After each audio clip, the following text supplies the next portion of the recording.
Okay, everybody, it's 4:31, and out of respect for each of your schedules, we're going to go ahead and start. If you have questions or comments for the Citizens Advisory Committee, please speak into your microphone. This is Facebook Live, so people will hear and see you if you have questions. And then members of the audience, and when we have public comment time, you can either use this microphone or the microphone to the right of you. Good afternoon, everybody. My name's Abby Shelton. I'm the Community Development Director for the City of Owensboro. This is the first public meeting for special called meeting for the Citizens Advisory Committee for Community Development. This is one of 3 important meetings that we'll go through to go ahead and review the consolidated plan process, the annual action plan process for the 2025, 2029, and then 2025, 2026 planning years. And this is a fluid document until we turn it into HUD in May. So you have important dates that we'll cover at the end of the meeting. Now, I will say this very quickly before we do introductions. I just wanted to point out that there are some things going on with the federal government right now, and despite what you may have heard, our Louisville field office has instructed us to go ahead and continue with our operations here as normal. So we are going to go through the planning process and get everything ready. I don't know if or when we'll get our allocations, but all the budgeting will be updated to reflect those numbers once we receive them. So like I said, I'm Abby Shelton. I'm with the City of Owensboro. I have Evan Gogol. He's the Housing and Grant Manager for the City of Owensboro, and we tag team special projects, regular projects, grants, and other things as needed, and I appreciate his help and the support that he provides. We do have members of the Citizens Advisory Committee. If you guys could go through and introduce yourselves, and if you want to say a little something about your storied involvement in the community, that would be wonderful. Bruce, do you want to start? My name is Bruce. I'm the actual chairman of the Apollo Alliance board member, and I've been on this committee since 2023, I think. So, go ahead. My name is Daisy James, and I'm just glad to be back and in service. This is my thing, is to be of help or see where we can work things out for the people that need it the most. And so we are the voices that speak out for those individuals and make sure that they have what they need. I've been out, but with cancer, but it's in remission now, so I'm back. They couldn't keep me in anyway, so I'm out on the road. Good job.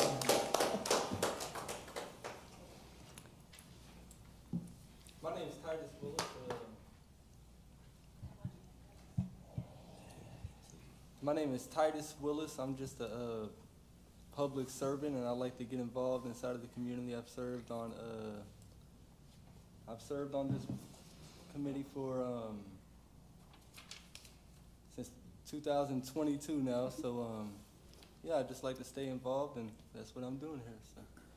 Thank you, Titus. Okay, I'm Bobby McCormick. I am chairperson of the Dugan Best Neighborhood Alliance, and I've been in that chair for who knows when, and same way with this committee. So I love to be involved in the community, and so I guess that's why I volunteer for a lot of things.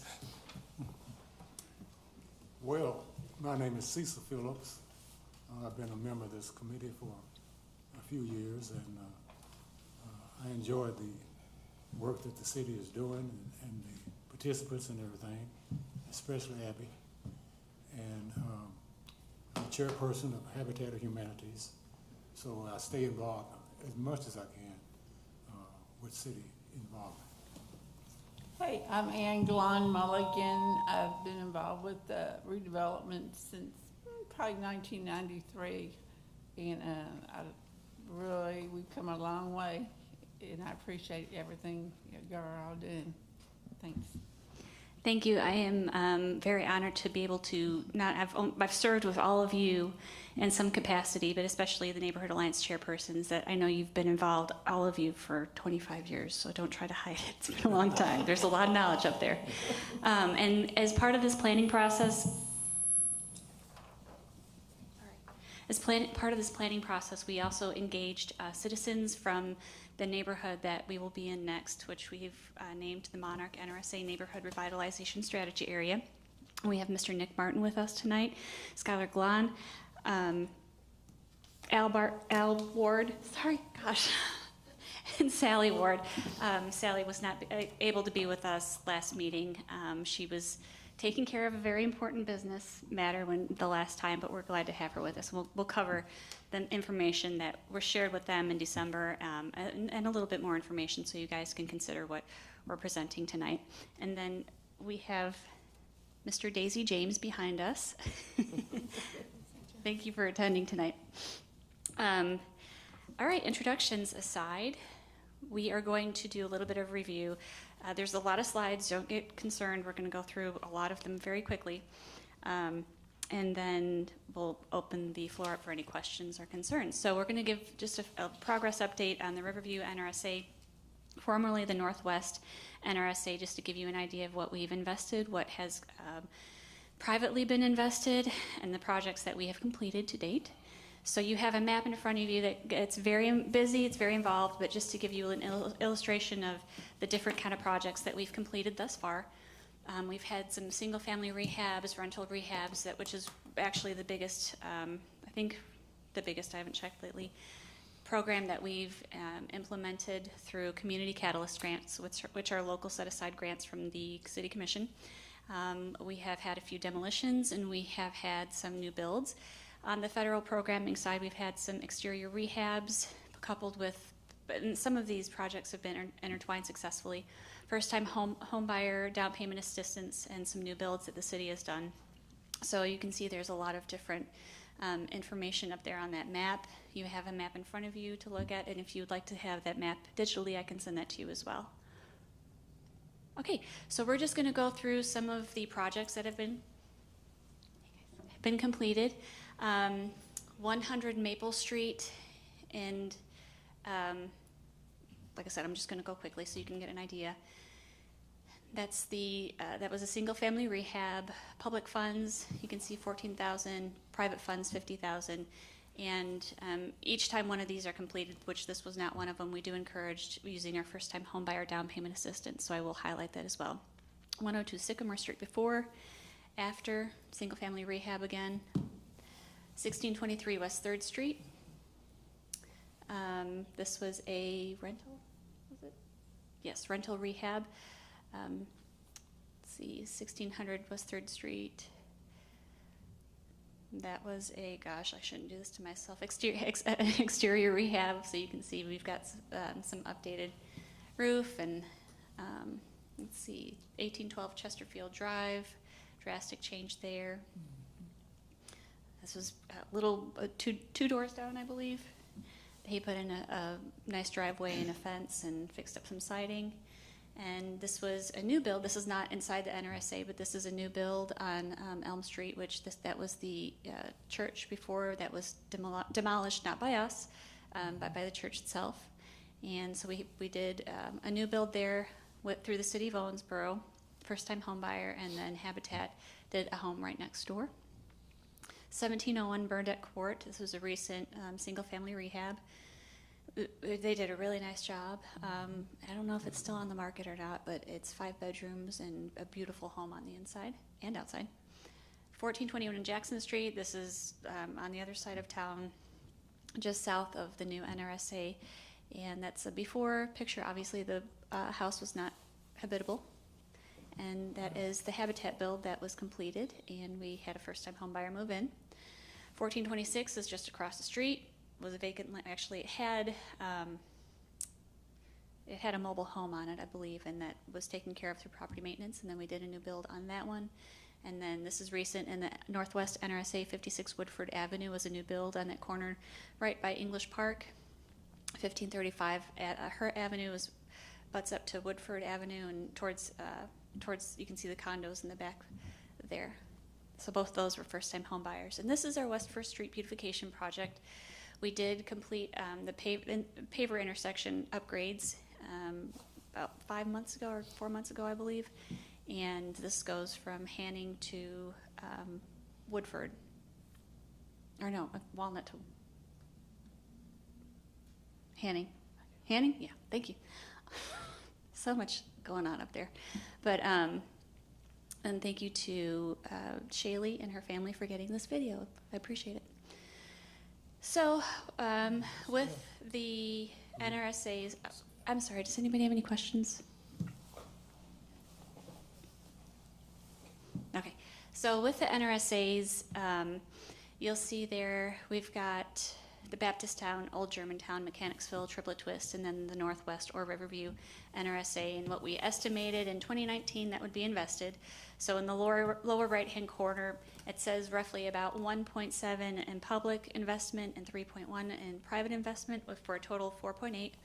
We currently have 301 projects, either in the hopper or completed, and the public investment is at 3.4 and the private investment is at 7.1. For a total of about 10.6 million, and we're still going, so we'll add a little bit to that, but I suspect we'll be somewhere maybe around 11 or just shy of 11 when we're complete. So the planning process will look familiar for the people that serve on the committee that helped in December. Our next planning process for HUD will go from 2025 to 2029, spanning into June 2030. Oh my gosh, June 2030, say that again. And it'll be quite similar to the Northwest NRSA, so we'll go through that. I'm not going to go through all these acronyms, but just for reference, if you see any of these in the slideshow, this is what they mean. So most likely you'll see AAP, Annual Action Plan, HOME, it's just the Home Partnership Program funds we receive, CDBG, Community Development Block Grant, CONPLAN, and then all the market study area and information. So a consolidated plan was what HUD, entitlement communities use these plans, these 5-year plans, 3-year plans. They can choose to delineate how entitlement funds will be received and utilized throughout the areas that they choose. So we receive the Community Development Block Grant funds and the Home Partnership funds. And with these funds, we have a myriad of options we can use that for, but you know, what's the biggest reach we can make into the community, and that's what we look at, and what are the needs of the community that we are serving. So we chose a 5-year plan, and we have consistently from the other NRSAs that you've seen. They are, of course, data-driven, heavily data-driven, and we also have heavy community engagement. So not only do we collect community engagement information, we also have a market analyst that does that for us. So we're coming at you guys in all different directions, you just don't know it. The annual action plan is used as a guide. Obviously, it's done annually, so if there is a need to change course, direction, whenever we need to do, the annual action plan addresses that, and we do, if it's big enough, do an amendment to the consolidated plan. So how are projects evaluated and chosen for funding? Well, structure of the plan, summary engagement, needs assessment, market assessment, strategies and goals, and then of course we do an annual action plan for the consolidated plan. Bowen National Research has done many successful market analysis for us and has given us great baseline data pre-COVID, 2019. Not that COVID didn't exacerbate the situation that everybody's seeing with a need for housing, it just made it a little bit more prevalent. People recognized the need. So to the forefront of anything that has been data-driven with housing needs assessment, we are in desperate need for affordable housing in the middle area. Not, you have your low-income housing, which we need low-income quality housing, and the market has plenty of high-income housing, but we need that sweet spot of $100,000 to $150,000 homes. So engagement, we have 2 advisory group meetings, 2 pre-proposal public hearings, consultations with developer service providers, health services, and that the plan will go out to, Evan's actually working on that list, the local service providers, so we can give them the information and they can digest it, because we will go into a 30-day public comment period where anybody can come in, talk to myself, talk to Evan, or just leave a note downstairs or email or whatever you want to do, call. So we'll take all that into consideration. And then once we have our next meeting, then we'll take that to the City Commission. The NRSA, I'm going to read this just for understanding once, and then I'll never take this much time again. The NRSA is a designation that was established by the U.S. Department of Housing and Urban Development in 1995. The intent of the program is to address economic development and housing needs within economically disadvantaged communities. To achieve NRSA status, a municipality must file an application in conjunction with their consolidated plan as part of the overarching Community Development Block Grant Program. In order to be approved, the proposed NRSA must be a contiguous area primarily zoned for residential use. Additionally, the application must be produced in collaboration with community stakeholders and must include a thorough assessment of the existing economic conditions and detailed steps that will be undertaken to improve the vitality of the community. So in a nutshell, we chose the Monarch NRSA based on, and I'll go back, we had 3 different areas selected initially. One was on the west side, one was kind of in the middle, near Frederica, and then one was on the east side, but not far-reaching as going as far as the Monarch NRSA was. I had a meeting with then Commissioner Caslin and Rafe Buckner, and we drove around the Monarch NRSA, and since going through and seeing the need, I extended the area that was in the east side, and that's what we came up with. And the data matched up, and we went ahead and did a market analysis. So those are the proposed boundaries right now. There is one more project that I'm working with some community stakeholders on that I may update those boundaries to include a little bit more of the south side of 9th Street by the hospital, but we'll look at that as that opportunity presents itself. But as you can see, we've got Clay Street, the east side of Clay Street, that's basically the municipal boundaries on the east side, and then the north side of 9th Street to the river. So we've got a good commercial mix, but enough residential that we can focus on this NRSA or focus on this area for NRSA consideration. Of course, we look at the demographics, and through the market study analysis and through, we pull PVA information, and we pulled our own demographic information, not to fact check our market analysis that we complete, but just to make sure that we are all on the same page and that the trends are matching up the same way. But in that area, there's approximately 2,000 residents, and 60.34% are classified as low to moderate income, which is important because 51% or more of the households in that area have to be low to moderate income. You see the racial composition, predominantly white, 13% minority. The median household income is $36,000, and it states it's well below the city state averages. And the poverty levels are at 34.2%, below the poverty line. Property review, so this is our review that we complete through PVA, pulling all the data that has been updated in their system. So you have a rating of fair, average, or poor condition. There's 529 parcels in fair condition, 227 in average, which if you look up the parcels, there's a need for some kind of rehabilitation on those properties, especially if they're vacant properties, that's considered. And then we have 51 parcels in very poor condition. So over 72% of the parcels require some kind of level of rehabilitation to address structural issues and safety concerns.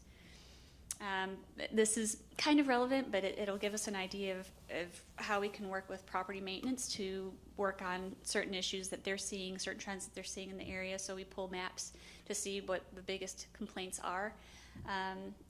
We had 41 major structural violations, and these are just maintenance concerns that are called in. So if residents know that we're in that area and they want to see, outside of just calling on a regular basis, because there's only so many of us, and if you guys can call in and say, hey, there's a structural condition at this address, and we'll go out and look at it, please do so, because it's part of being a good neighbor, part of having pride in your neighborhood. So junk and trash violations, 74 instances, and 48 instances of tall grass violations. So Joe Sublett and his team do a great job, but we obviously need your eyes and ears as well.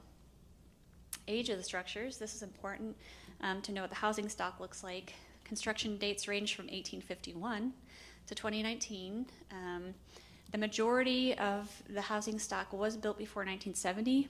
I will say a good portion of that housing stock is a solid build, but obviously probably could use some upgrades at this point. So you're looking at maybe another, they've gone through one roof already, maybe 2 roofs, maybe they need another roof, updated insulation underneath the siding, things of that nature. The commercial buildings, most structures were built between 1940 and 1970, and the oldest dates back to 1890. Newest one was built in 2016. Housing conditions, kind of went over that, housing demand. So this is citywide, just to give you an idea. It's everywhere, so we just kind of scale that down to where we're at. We have 224 rental units needed primarily for households earning less than 30% of the area median income. For sale units, 145 homes required with a focus on affordability for buyers earning less than 50% of the area median income. So what that means is what I was talking about, the kind of new households or existing households or single-family rehabs that we can do, which if we focus on putting money out there for developers to rehab homes and put them back on the market that, like you saw in those pictures, needed some TLC, but we can give them a grant and they put a match in it and then turn around and sell the house for about $130 per square foot. They can stay local and stay small and do their own thing, and then you've got a family that can afford a home. 62% of renters are cost burdened, spending more than 30% of their income on housing, it's a struggle, and people have to make a decision between medicine and rent or food and rent, and that's something that we want to try to help by creating those affordable rental situations, whether it's single family or multifamily. 47% of renters are severely cost burdened, spending over 50% of their income on housing, and that's a major issue. That's a major issue in the city, across the nation. Otherwise, but starting locals where we can find a better solution for these people. So, land composition, which is important because we need to designate this as an NRSA. 32% are single family, 36% are rental properties, 8% is vacant land, and 23% is commercial. We have some aging roads, water lines, public utilities require some modernization. There's a few pockets of septic tanks in this NRSA, so we're going to look at some public upgrades in that area. So from the feedback that we found, surprise, 90% demand for affordable rental housing, strong preference for homes priced between $150 and $199. Key issues, of course, rent affordability, substandard housing, limited housing availability. Preferred housing styles, multifamily apartments, ranch home, fixer-uppers, things that we discussed. Proposed initiatives, but this will mirror, quite frankly, what we've looked at in the past with our other NRSAs. So we'll focus on rehabilitation of existing structures, whether that be home ownership style or vacant properties that can be upgraded, and new construction focused on affordability, with rental units priced under $750 a month and homes under $127,000. Now, as the economy changes, those numbers may change, so it's just something to consider. Economic development, of course, grants and technical support for small businesses is always a need to sustain viability for a neighborhood. Mixed-use projects to create walkable, vibrant communities, especially with this downtown focus that we have near the river. I've talked about the infrastructure improvements and maybe working with OMU and investigating what lighting needs to be replaced or upgraded. And then community engagement. Homebuyer education is a big need, and I know Habitat does a wonderful, and you have a wonderful facility, so we'll be knocking on your door to utilize those services alongside our course that the homebuyers have to take. But we have a beautiful new facility that I think that it would benefit these people in their journey to be homebuyers. And then, of course, continue to hold public hearings, so we have community input. Outcomes. Everything that the federal government does is based on outcomes, of course, and within the city we rely heavily on those to mark our growth. We want to see increased home ownership in that area above 45%, which I'll review that in a second. Reduce housing cost burden, support small business, entrepreneurship, decrease crime rates, and build a more vibrant, inclusive, and economically stable community altogether. So we have our draft budget, which is community development block grant focused and home partnership program focused. And I'm not going to go into the details of that programming, but because we don't have the allocations, of course.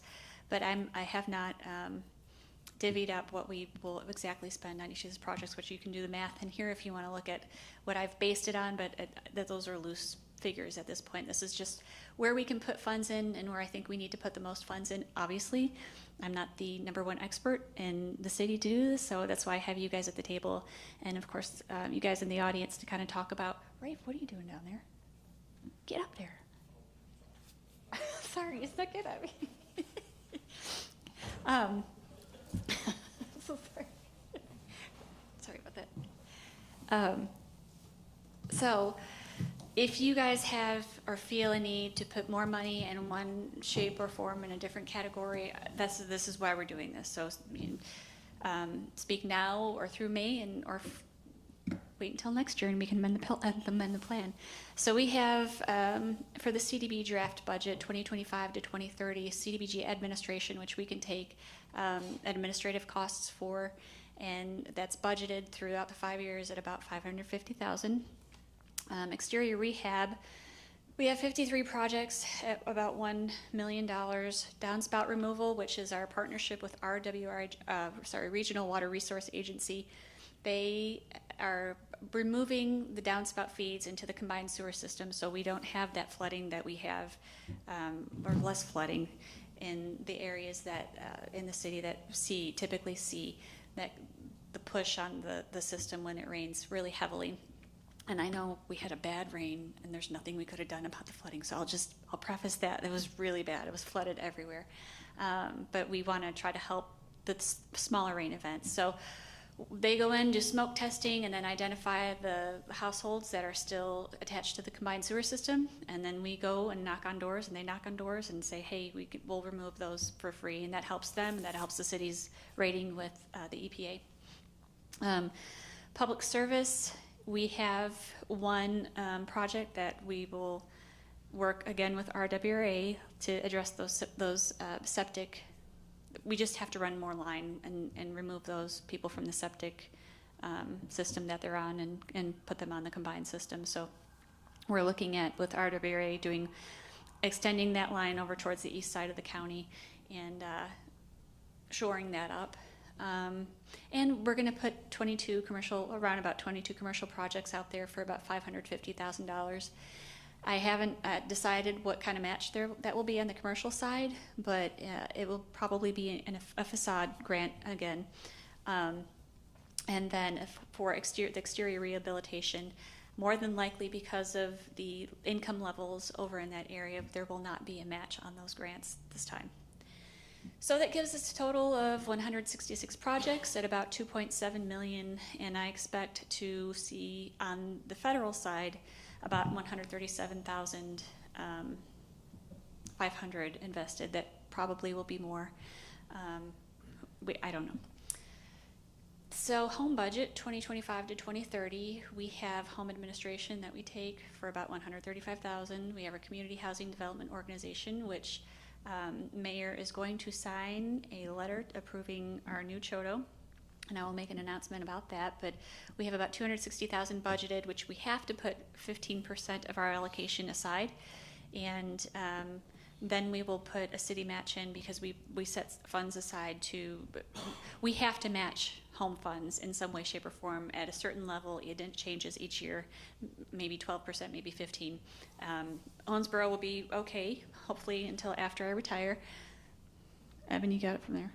But so we'll put 75 in to maybe 1 or 2 homes, and knowing how efficient Habitat is, it'll probably be 3 or 4 or 5 homes. And then we'll get the private match, which is estimated at 110%, but I know we'll base it on what those homes are sold to those applicants for. We have our down payment assistance program, which is about 30 projects at about $260,000, and that will vary based on the individual amount because it is up to 10% of the agreed to sales price.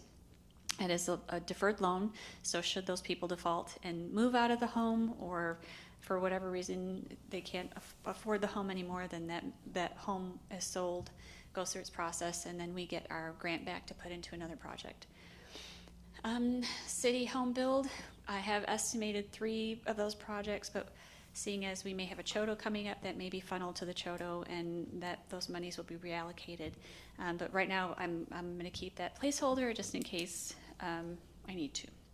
So 34 projects in the home program for about 1.5 in the federal side, and about 4 million on the private match. Yeah, there we go. Okay, so that being said, those are our outcomes. We're looking at 200 projects, roughly 3.5 in federal. City match is about 300,000, and a private match is about 4.1. And that's our nice chart that we'll add on to the end of the other charts, and it gives you an idea of what we're looking at. So, plan created 2024, PVA values at about 71 million. In 2024, we're estimating based on past successes within the NRSA. Of course, we don't aim to push people out of the affordability in that area. We only aim to give them the money to upgrade their properties and to live there comfortably without having to worry about making repairs. So we're looking at PVA values of about 74.1 million in 2030, which is an increase of about 2.8 million, and that does not include what is considered the tax base for the city. So we just do it estimated on what exists now. Let's see here. Down payment assistance, of course, 30 new homes, 4, hopefully more. Existing homes renovated, 53. We don't estimate the home ownership rate afterwards until we get the plan in place. Multifamily housing projects, 6. We do have some home ARP funds that we look at implementing, and that has been in the action plan before this. We are looking at multifamily rental housing units, so that will be under consideration for this year. I think we'll put the RFP out later in the summer. 25 structures demolished, and you're looking at an unsound rate of 6% before and then 3% after. Of course, we talked about 22 commercial facades for a total investment of 9.3 million, thereabouts. So, any questions on that? I have done a lot of talking, and I'm sure you're ready for me to be quiet. Important dates. Today, first public hearing, March 4th, is the 30-day public comment, so we'll put it on Facebook, social media. Sorry, Jaylee, I'm old. I just say Facebook, but everywhere that we are out there in the city of Owensboro, we will make sure that everybody has an opportunity. And if you do comment on one of those posts, it will be taken into consideration and put in public record, so just keep that in mind. March 27th, second public hearing of the Citizens Advisory Committee. April 15th, we will present the municipal order approving the plan to send to HUD for HUD approval. The City Commission will approve that on that meeting. And then on or around May 2nd, which is, I think, an ambitious date considering what's going on in the federal government, we'll try to submit that. But we cannot submit our annual action plan until we have our allocation. So that's all I have. I have a question. Yes, Titus. I was wondering, whenever you said we was targeting affordable housing at the price of $150,000, what exactly did you mean by that? Was you talking about, could you elaborate? So in the market study, those experts interviewed a lot of different stakeholders in the community. And those stakeholders said that was a price point that they see as boots on the ground, what's needed. Now, looking at the data, we know we need much more affordable housing than that. So pushing that number down a little bit to the 120, 130 range is more realistic to create those opportunities, especially now with interest rates for first-time home buyers. Does that make sense? Yep. And I was also wondering, I think you said grants for developers. Yes. A while ago. Could you elaborate on that? So aside from this, we do have community catalyst grants that we will be putting into place. Just got the okay from city manager to carry on with those grants. They were wildly successful. Those are our rental rehab grants, our single family rehab, new build grants, and then demolition grants. So there's 4 different pots that developers can use. And I haven't decided the numbers on those yet, and the final allocation, of course, will come with our budgeting that the city commission will do. But we'll look at giving a certain dollar amount, maybe $25 per square foot for single family rehab, and a larger sum for a new build. Obviously, we know all those costs have gone up. And then our 50-50 demo grant is up to $5,000, and it's 100% matching, so anything up to $10,000. We'll match with $5,000, and then anything over 10 is what the developer or whoever has the property is going to pay. And then rental rehab is our $4,000 matching grant, which is a 100% matching grant, and it's interior and exterior. So that's where we go in and I don't want to say target, but that's the thing we do is we identify those landlords that may have an opportunity to increase affordability and maybe sealing off windows or putting new windows in and increasing the insulation under the siding, so there's less of a utility cost for those rentals. And does that come with any stipulations on the property? They have to be low-income occupants on the rental rehab. Oh, okay. Yeah, that's it. And is there a framework that's being created inside of the community development department that creates organic competition amongst real estate in total inside the city? So as far as like overarching giving everybody access to it, or as far as like building new builds, or? Well, with the people that's already involved inside of real estate, creating more competition inside of the real estate market, I believe would lower the prices of properties inside of the city of Owensboro. Okay, are you talking about the realtor side or the development side? The realtor side. Okay, so as far as that, because we can't pay realtor fees, there's no motivation for them to really work with us or not work with us. It's presenting an opportunity for their client to have down payment assistance. So that's. Could we create a framework?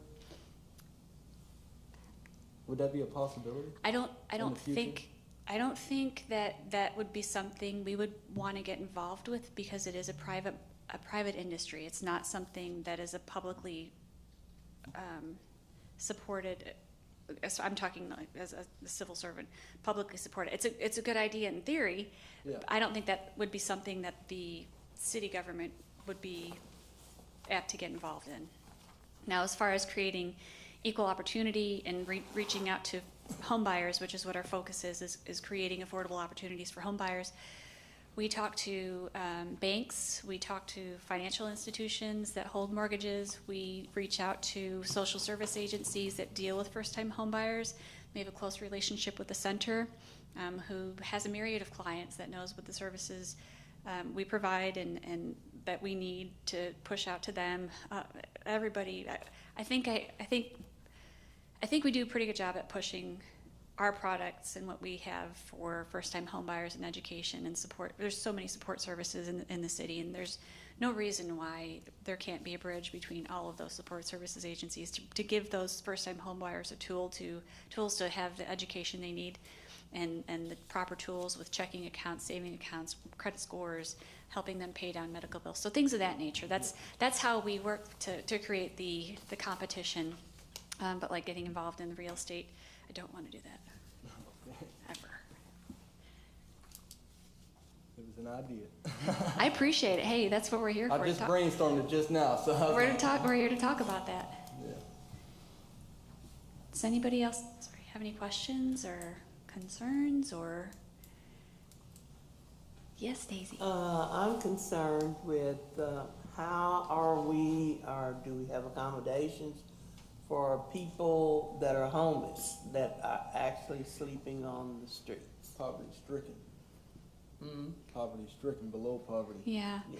So that's a very good question, Daisy. With the housing crisis that's going on, we have a study out there that looked at the number of beds that we actually need in Owensboro to support our homeless need. The number was 20.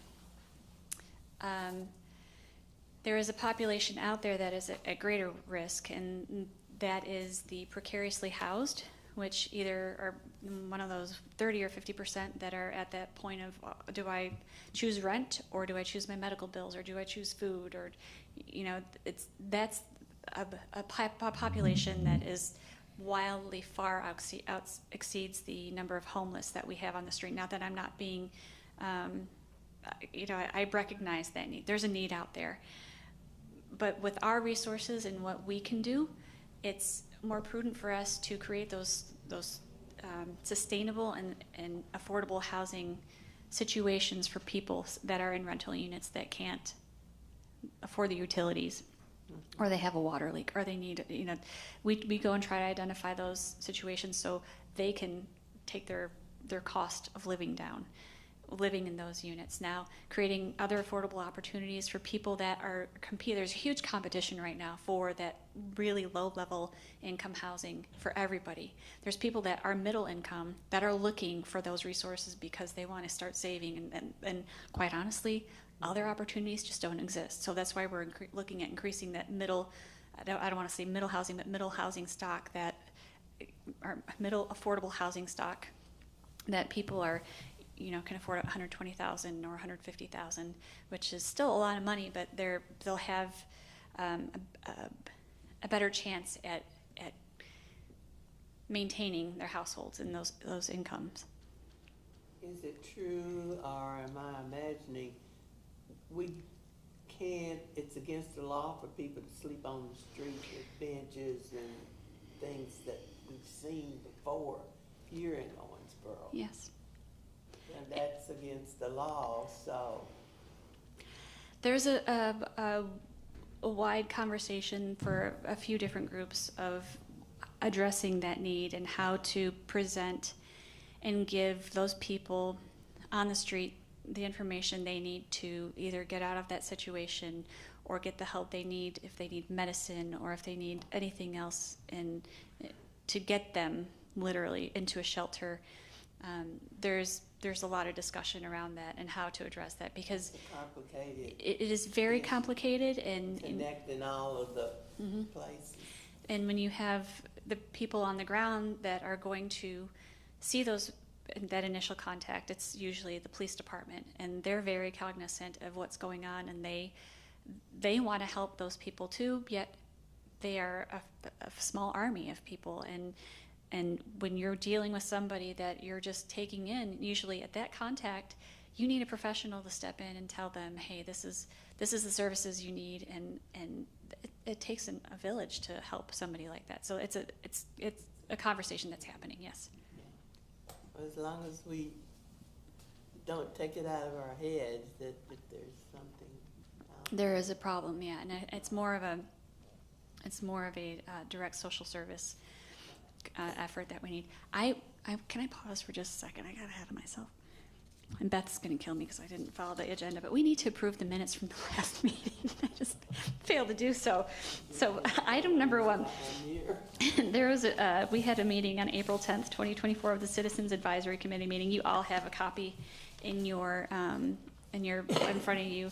And thank you, Evan, for taking those minutes. I will entertain a motion to approve those minutes. I make a motion. Thank you, Bruce. Is there any discussion? Is there a second? Second. Thank you, Rafe. All in favor of approval indicate by the sign of aye. Aye. Thank you. I apologize. Okay. Ann, sorry. Is the Old Owensboro Neighborhood Alliance still defunct? That is a good question. The last I heard about that, I honestly don't know. Process. I have been, when I moved to 14 Clay 35 years ago, I could see City Hall and I'd just be crying because it was bad. Yeah. It was really bad. And over the years, I've been, every officer on the board there could be. But now, I mean, city finally saw it, and had the Germantown redevelopment, and now this. It's like y'all see us and you see the problem, and we were the best neighborhood alliance ever. We'd have art shows and fundraisers and plant flowers and plant trees. You know something about that? And there's $500 a year still available to each neighborhood alliance. That's just, Old Orangeville's missed out on that. And I'd love to see some kind of public art in our Germantown Park, which in 95 or 96, that was just a hindsight. Keith Free said, dream big. He said, we come up with the money, what can we spend it on? And the group said, a park. And there's such a beautiful park, and we need to elaborate on it. I mean, it was just a gift from all this work that we got, after all the drug stuff, some of the drug stuff was addressed and all these issues were addressed. Keith Free said, well, if I find some extra money, what are we going to do with it? And here at the very bottom, penciled in, was a park. And it's a crying shame that all that was realized. And I would be more than happy if anybody in Facebook land or anybody here would get with me and Glenn Mulligan on Facebook or Skylar Glenn and get some names. I don't want to be an officer because, Lord, I did that for 20-something years. But you were so good at it. I would be on the board, but we need to get some young faces in, and if nothing else, get that $500 a year and do something with it. Well, That's all I got to say, but we need to regroup and get it strong because it was the best for years. Not to put down any of the other neighborhood alliances, but it was a good one, and the city finally saw us, saw us on the corners crying. They tore down 50 some odd houses that were just caved in. And I take my kids to the bus stop when they went to one of the public schools when they were in the preschool programs, and just be in tears. And my kids say, oh, I want to live in that house that's got, that roof is caved in on, because they thought it was such a cool house. But finally, it's safe, and you can walk your dog, and there's lights everywhere, and it's beautiful. But we need to regroup and get you guys involved, and then I'll bow out in my old age. I appreciate that. And yet the neighborhood alliances, and we've had Rafe Buckner come in, are you still chair of the Northwest? Or no, Sheila is right Sheila, now, so. Crow stepped in. But yeah, we've got good representation from neighborhood alliances, and it sounds like a call to arms. People sitting in the audience that have businesses or live there. So yeah, I appreciate those comments, and it does take just a thought, and then you look what you can get. So, and especially now, what we're doing here, it still exists. That's why we talk to everybody that we can to see how we can improve those neighborhoods. Okay, so we are going into open public forum. Anybody that wants to stand up has a comment, any other questions from the audience? You guys are. Hello, my name's Sean Smith. Sean, microphone. Thank you. You're going to be popular on TV. Oh, You can't. You have no. Hello, everyone. My name's Sean Smith. I own Monarch Inc., the tattoo shop that's recently opened on 9th and equivalent to Crittenden and Clay. I also live in that neighborhood. I'm on that same block, along with my business partner, Ashley Monarch, that lives in this neighborhood. We are all on board for not only what that Abby and the city is working on with the Monarch NRSA, but any revitalization. I come from a graffiti background. I'm a muralist. The city for a long time made it seem like this was vandalism, which I've done, and I have a long portfolio of cleaning up graffiti in Owensboro without being recognized. And I don't want recognition for it, but I would like to make Owensboro look a lot prettier. I've worked really hard to try to get to this place. I know this might seem small to some of you all, but this is a big deal to me. I would love to decorate my hometown. I have lots of designs. I have lots of ideals. And during this revitalization, we're hands-on. Me and my business partner will absolutely be out in the community, any involvement that we can to be able to help with any revitalizations that people in their residential, or as Titus mentioned, there are a lot of realtors who might not know about it, but now recently are finding out. We would love to work with everyone to be able to revitalize what we can in the community. And that's about it. Thank you. I'm just a You gotta graffiti give this artist. person a job. Oh, whatever. I tell you what, when he came out over to City Hall and said, hey, you need to come out and take a look at the artwork on the side of the building, which I was like, okay, yeah. And so I was driving through, like, oh my gosh, that's, he does really, you both of them do really good work. She's harder to find on social media and stalk, but I see your beautiful work, so I What did appreciate you say guys the coming new out. shop Yeah. is called? Monarch Inc., as in like Yeah. the butterfly monarch. Oh, okay. So- Monarch Inc. Let's back up a little bit. We chose that name because there is a storied history with the Monarch family, who had a big dealing in the distillery and her family. That's her last name. So and of course those beautiful buildings over on 4th Street, those homes that are they were built by the families that live there. I don't even know the age of I'm embarrassed. I should. But that's Evan can tell you better. He's the history major and did all the work on it. But there is a great explanation in the plan, and I can send that to each of you so you can kind of read it. But it's very interesting and something that Owensboro should be very proud of. So, As artists, we appreciate any opportunity we have to be able to speak to you all. This is a privilege and a gift to us. So thank you all very much for inviting us. thank you.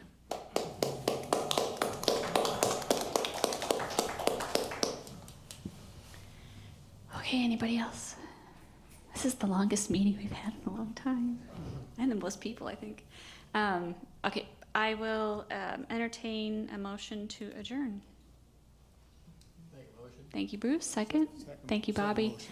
I appreciate everybody coming and spending some time especially after work or during work hours. I know you guys, some of you are business owners, and you never stop working. So thanks for taking the time. Everybody drive safe, and all in favor of adjournment, please signify by the sign of aye. Thank you, guys. Glad to be back.